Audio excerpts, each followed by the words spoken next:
Buen día, en esta ocasión les platicaré acerca de cómo las personas aprendemos sobre nosotras mismas y sobre los demás a nuestro alrededor. El desarrollo de nuestro yo está estrechamente relacionado con nuestros intercambios con el mundo, específicamente la gente a nuestro alrededor. Es precisamente en este conjunto de interacciones donde aprendemos cómo funciona nuestro mundo social, interpretamos lo que nos sucede y las intenciones del mundo.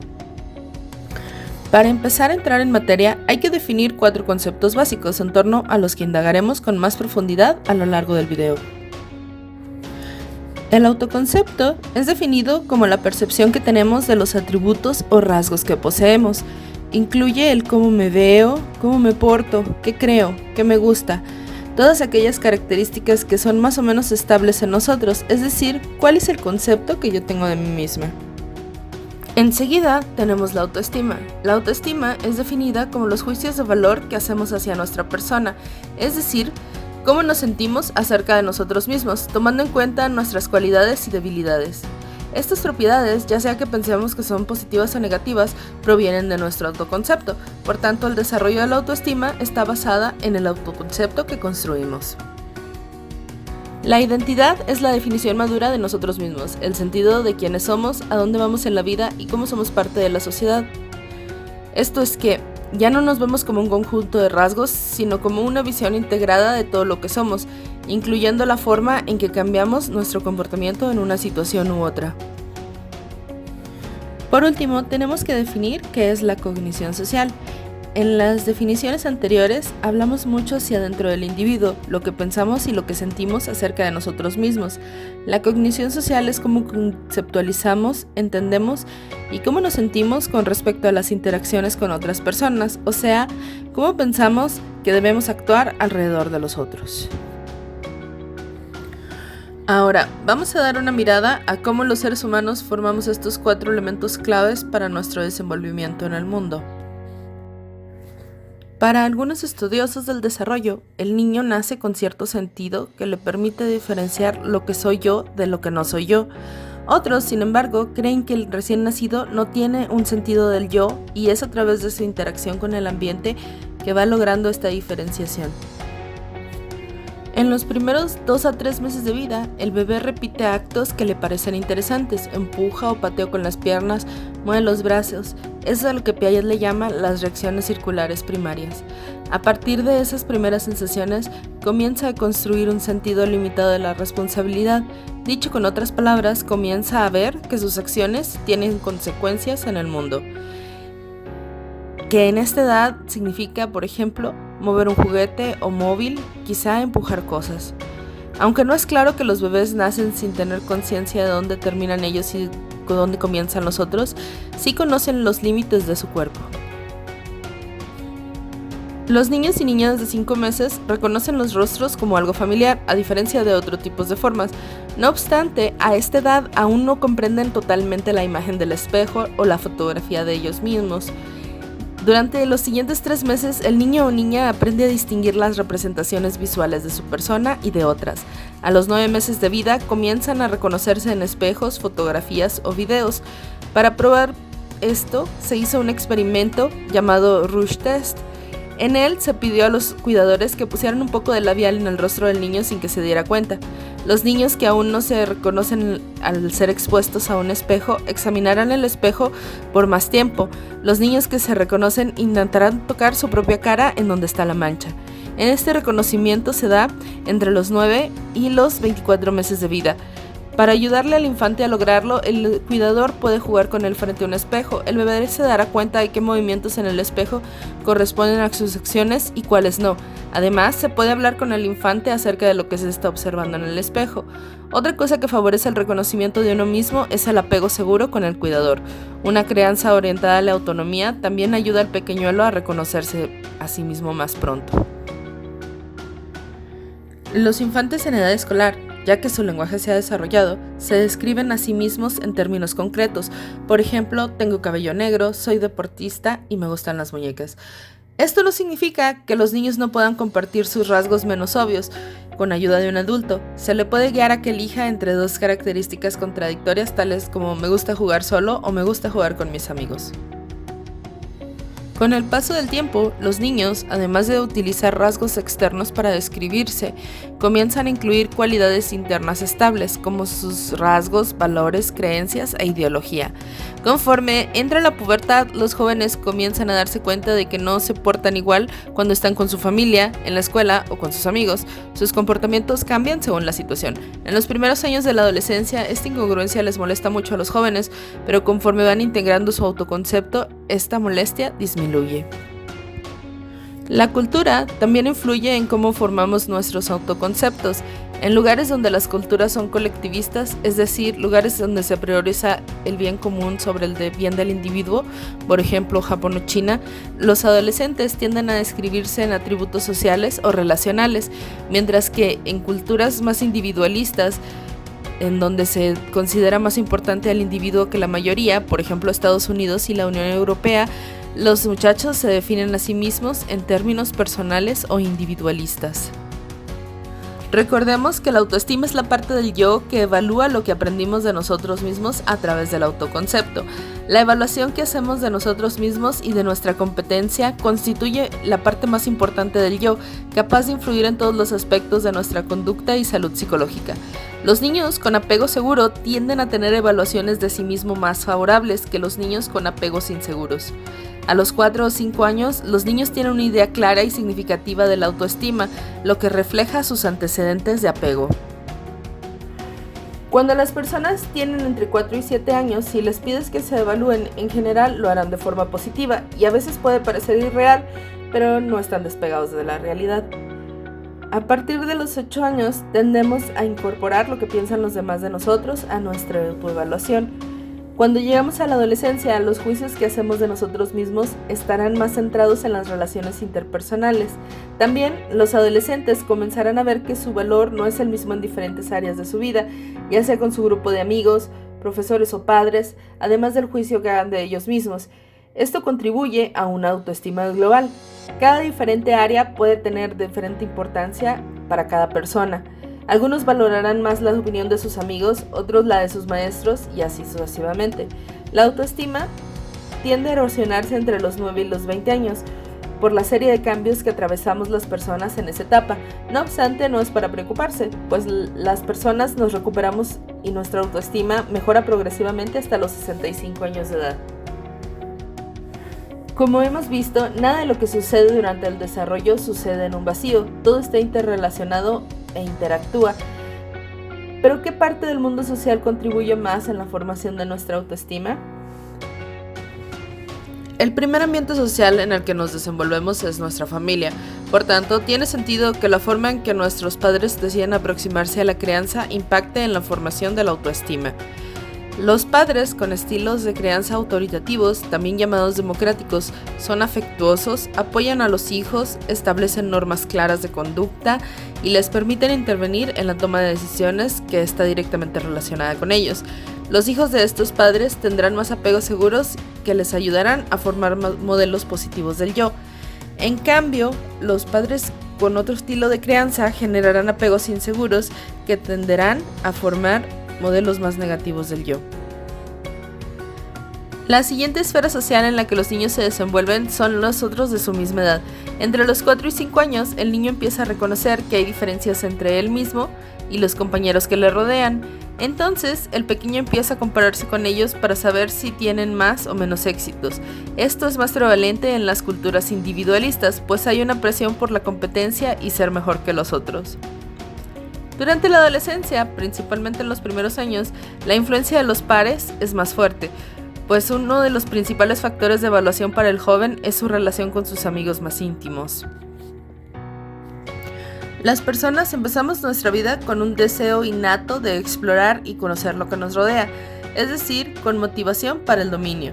Esto no significa que todos tengamos la misma motivación para el logro. La motivación para el logro es el deseo de tener éxito, aunque las tareas a mano sean difíciles, y se caracteriza por la persistencia. La adquisición de la motivación para el logro se da en 3 fases. La primera es el gozo del dominio. Antes de los 2 años, los niños quieren explorar y dominar retos, pero no se interesan realmente en atraer la atención o buscar reconocimiento por sus logros. Después de los 2 años, los niños empiezan a prever cómo la gente evalúa su conducta y buscan el reconocimiento y la aprobación de quienes están a su alrededor. Por último, la fase de uso de criterios en la que el niño empieza a reaccionar más independientemente a sus logros o fracasos. Adopta criterios para juzgar su propia conducta en lugar de esperar lo que los demás piensen de ello. Esto le permitirá sentir orgullo o vergüenza de sus acciones según los criterios que haya interiorizado o hecho suyos. Y por supuesto, esto se logra a través de las experiencias del niño.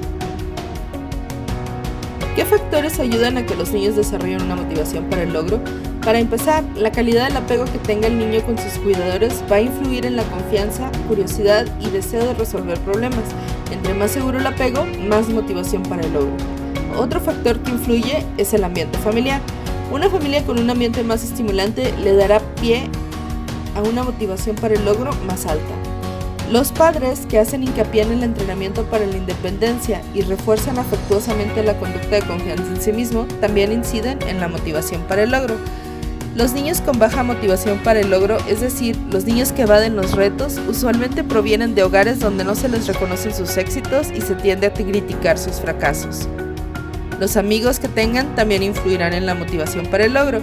Los niños que provengan de hogares donde se valora la educación tenderán a reforzar este valor en sus compañeros, mientras que lo contrario es verdad para los muchachos de hogares donde no se valora la educación. Otro aspecto que incide en cómo las personas desarrollamos nuestro autoconcepto y la motivación para el logro es la atribución del logro, es decir, cómo explicamos nuestros éxitos o fracasos. ¿A qué le echamos la culpa de que algo nos haya salido bien o mal? Podemos decir que las causas fueron externas, es decir, que no residen en nosotros, o que efectivamente son internas, producto de nuestras capacidades o falta de ellas.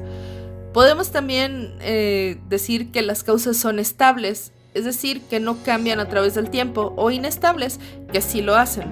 Por ejemplo, si repruebas un examen, puedes pensar que las causas son internas estables, es decir, yo no entiendo esta materia o no soy suficientemente inteligente para pasar. Si las causas fueran internas inestables, podrías decir, es que me desvelé, no estudié. Esas son causas que siguen estando en ti, pero puedes cambiarlas. Por otro lado, las causas externas pueden ser, este curso está muy difícil, que es algo que no está en ti, pero no cambia, o decir, le caigo mal al profe, que son cosas que pueden cambiar, porque si tomaras la clase con otro profe, a lo mejor te iría mejor. Cuando los niños atribuyen sus éxitos a factores internos y estables y los fracasos a factores externos inestables, obtendrán orientación al dominio, que es la tendencia a persistir y a pensar que los fracasos pueden ser superados, mientras que los niños que atribuyen sus fracasos a factores internos y sus éxitos a externos tendrán orientación al fracaso aprendido o indefensión aprendida, que es cuando los niños aprenden que hagan lo que hagan, no podrán ser mejores. Esta es una condición que se aprende cuando los adultos alrededor del niño elogian el trabajo duro mientras que critican sus capacidades cuando lo regañan. ¿Cómo logramos la identidad? Habíamos dicho que la identidad es el sentido coherente y firme de quiénes somos, a dónde queremos ir y cuál es nuestro lugar en la sociedad. Erikson marcó la adolescencia como la etapa en la que hay una crisis de identidad, en la que las personas probamos diferentes cosas para saber qué es lo que queremos para nosotros. James Marcia identificó 4 etapas en las que se desarrolla la identidad. La primera, difusión de identidad. Las personas que están en esta etapa no cuestionan quiénes son y todavía no adoptan una identidad única. Exclusión. Las personas en esta etapa han aceptado una identidad sin cuestionarse acerca de ello y sin sufrir una crisis. Moratoria.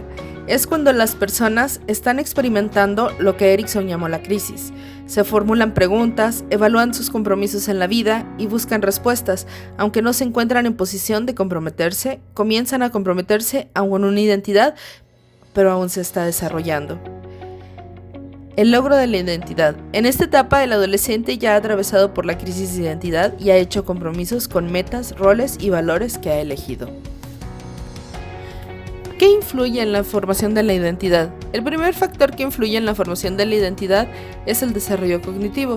Los adolescentes que logran dominar las operaciones formales están en mejores condiciones para contemplar e imaginar la identidad que quieren.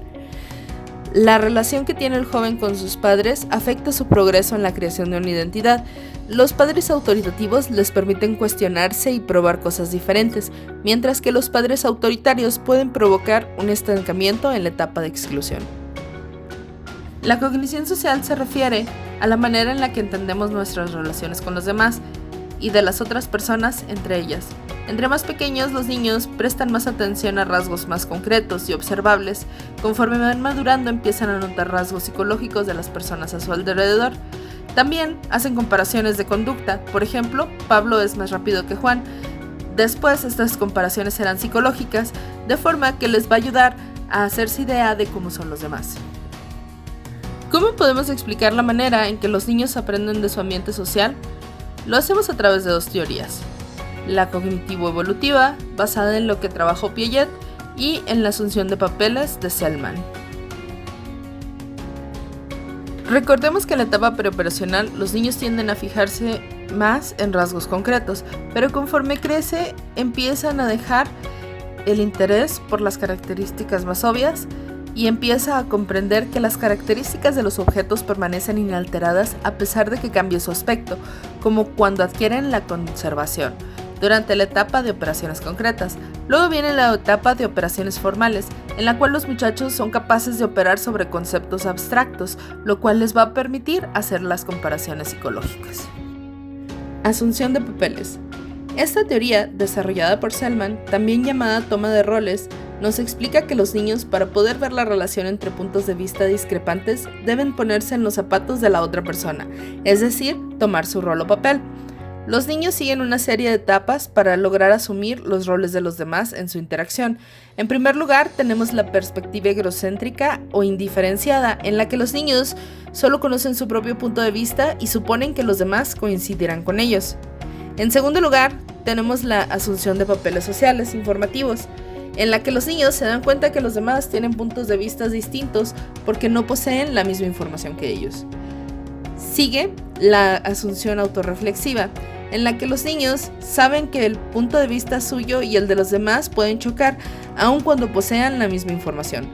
No pueden considerar al mismo tiempo su conducta y la de otros. Luego está la asunción mutua de papeles. En esta etapa, los niños pueden considerar simultáneamente la perspectiva de la otra persona y la suya. Por último, la asunción de papeles sociales, en la que los adolescentes tratan de comprender el punto de vista de la gente comparándolo con el del sistema social en el que viven, es decir, esperan que los demás consideren y adopten la perspectiva que asumiría la mayor parte de los miembros sociales de su grupo. Por supuesto, la interacción con sus iguales toma un papel preponderante en el desarrollo de la cognición social del niño, no solamente en el juego, sino también en los desacuerdos. Aprende el niño de ver las cosas desde una perspectiva diferente a la propia y va adquiriendo la capacidad de considerar varios aspectos a la vez.